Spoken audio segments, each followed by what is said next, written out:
Naglahong parang bula ang 10,000 piso ng isang balikbayang na biktima ng vacation scam. Ang modus ng scammer, mag-aalok ng sobrang murang plane tickets saka itatakbo ang bayad ng biktima. Nasa frontline na balitang yan si Brian Castillo. Boracay na, naging bato pa. Ganito ang sinapit ni Von matapos mabiktima ng scammer. Plano sana nilang magbakasyon ng kanyang mga kaibigan sa Boracay ngayong buwan. Pero dahil busy sa trabaho, naisipan nilang maghanap ng murang tour package sa social media. Dito nila nakita ang Facebook page na ito na nag-aalok ng mga bagsak presyong ticket ng domestic at international flight.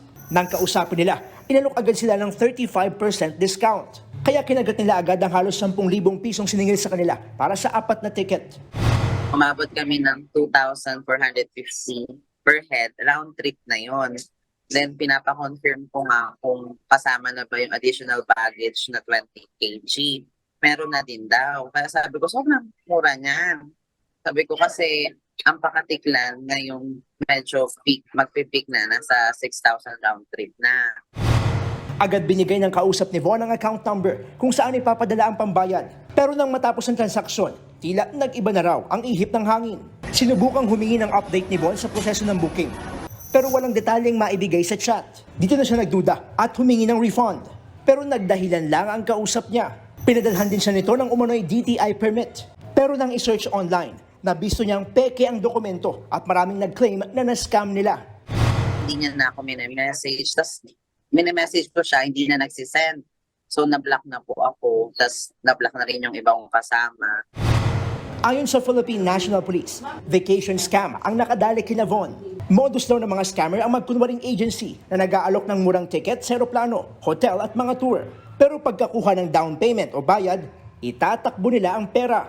Sa pinakahuling datos naman ng PNP Anti-Cybercrime Group, lumabas na lumobo ang mga kaso ng vacation scam sa nakalipas na 3 taon. Pinakamarami nitong 2023 kung saan higit triple ang mga kaso. Itinuturong dahilan ng pagdami ng mga nabibiktima ang tinatawag na revenge travel matapos ang pandemya. Dahil nasabik mag-travel, magbakasyon yung mga kababayan natin, kung ano-anong mga packages ang inoffer nila, travel packages. Sinubukan naman daw magreklamo ni Von sa bangko na sinundan nila ng pera.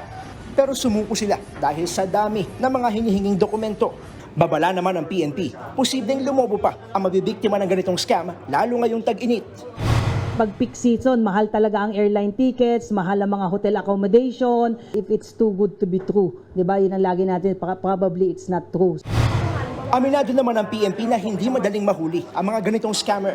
Karaniwan kasing fake accounts ang ginagamit nila. Sa kabila nito, hinihimok pa rin nila ang mga biktima na lumapit at magreklamo para mapanagot ang mga nasa likod ng panloloko. Nagbabalita mula sa frontline, Brian Castillo, News 5. Mga kapatid, Julius Babaw po. Iba na ang may alam at may pakialam sa panahon ngayon. Para sa frontline ng mga balita, mag-follow at mag-subscribe sa social media pages ng News 5.